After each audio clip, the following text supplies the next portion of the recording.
Yo, what's going on guys? Arekkz here. Welcome back to another video for Elden Ring, and in this one I want to go over an incredibly powerful strength build. All of you guys have been saying, hey, where is the strength love? For someone that likes the gym, why have you not been talking about strength? So today we're talking about how to deal massive damage to bosses, potentially one-shot them in certain situations. So if you guys do enjoy this, a like would be super appreciated. Comment down below, let me know what builds you are running, and of course don't forget to keep it locked for plenty more Elden Ring. So, this build is insanely strong and it does massive damage with a single swing of a sword, or technically double swing because it's two swords, we're power stancing.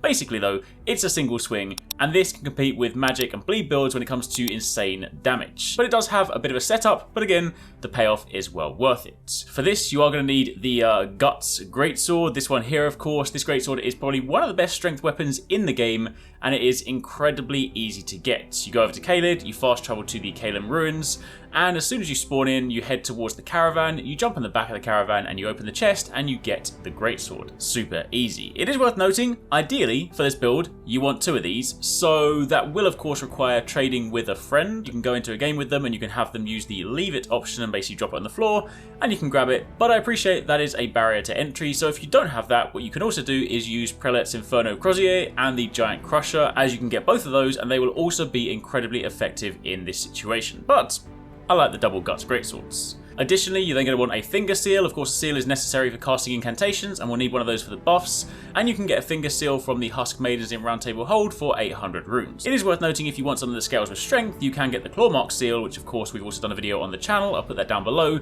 But if you just want a quick seal so you can cast incantations, this is fine.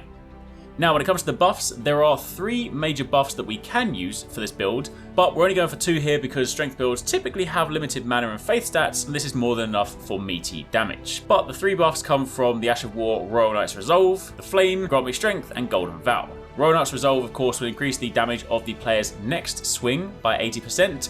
It is only active for one swing of damage, but it is a huge buff, and of course we can put this on both of our weapons. If you want to get this one, you need to go to Volcano Manor. It will require 2 Stone Sword keys. You spawn at the Temple of Aegle, you take the lift up, you jump over the balcony, you follow the path around until you find a lizard with a lava whip, and you enter the door behind him. When you follow through into the next room, and you take the stairs to the left, you can follow the door with the imp keys, and you can then jump on the platforms and go into the room below you. I'll leave you with the route so you guys can see where to go.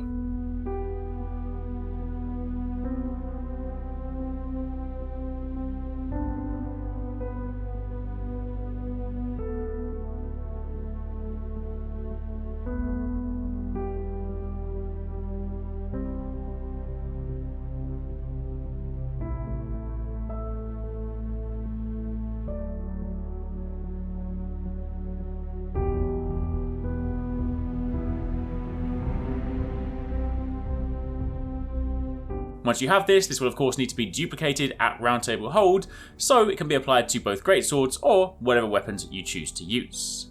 The Flame, Grant Me Strength, gives you 20% damage bonus to physical and fire attacks which last for 30 seconds, and this stacks with Golden Vow. For this, you spawn at the Smouldering Wall and head towards Fort Gale. If you then go around the back of the fort, there will be 2 flame towers, and behind that is the incantation. And then finally, of course, you have Golden Vow. This is a bonus buff because, as mentioned, we're largely speaking focusing on the first two, which of course is the Ash of War and the Flame Grant Me Strength. But Golden Vow has a higher faith requirement of 25 to use, but you can also get an Ash of War version if you want to go that route. That will grant you 12% damage increase and 5% damage reduction, but again, the previous things are more than enough to do meaty damage. With all that in place, when it comes to using it, of course you want to dual wield both weapons. You want to apply all the buffs before you attack, so ideally you'll put on your incantation first. Remember that if you want to activate both of these buffs on the weapons, you'll want to two-hand the left-handed weapon first, apply the buff, switch back to dual hand mode, apply the other one, and then the main attack you want to be using with this one is the power stance jump attack. So of course if you are wielding two of the same weapon type, i.e. greatswords, katanas, that kind of stuff, when you're pressing LB, this does your power stance combos, your power stance attacks.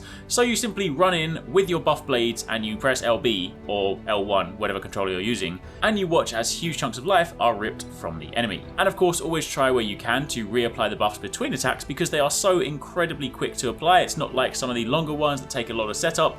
These are very quick, and that short momentary setup makes it worth it because of course the damage you deal is insane. This isn't always necessary because some of the time things are dead already, but if something does have more health, then that's what you want to do. And that's pretty much it. It is a Unga Bunga build, basically just massive damage, wail, and see the life disappear. There are a couple of honorable mentions. It is worth noting that if you do want to increase your damage further, you can also try different weapons or add talisman with attack buffs to increase jump damage, those kind of things. It's also worth noting that some strength weapons are bugged at the moment. Upgrading them to plus 25 actually makes them weaker than upgrading them to plus 24, so do keep that in mind. But largely speaking, it's not a complex build. Buff your weapons, throw in the incantation, jump and hit things, and watch them die.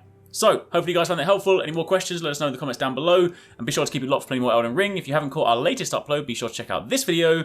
I'll catch you guys in the next one.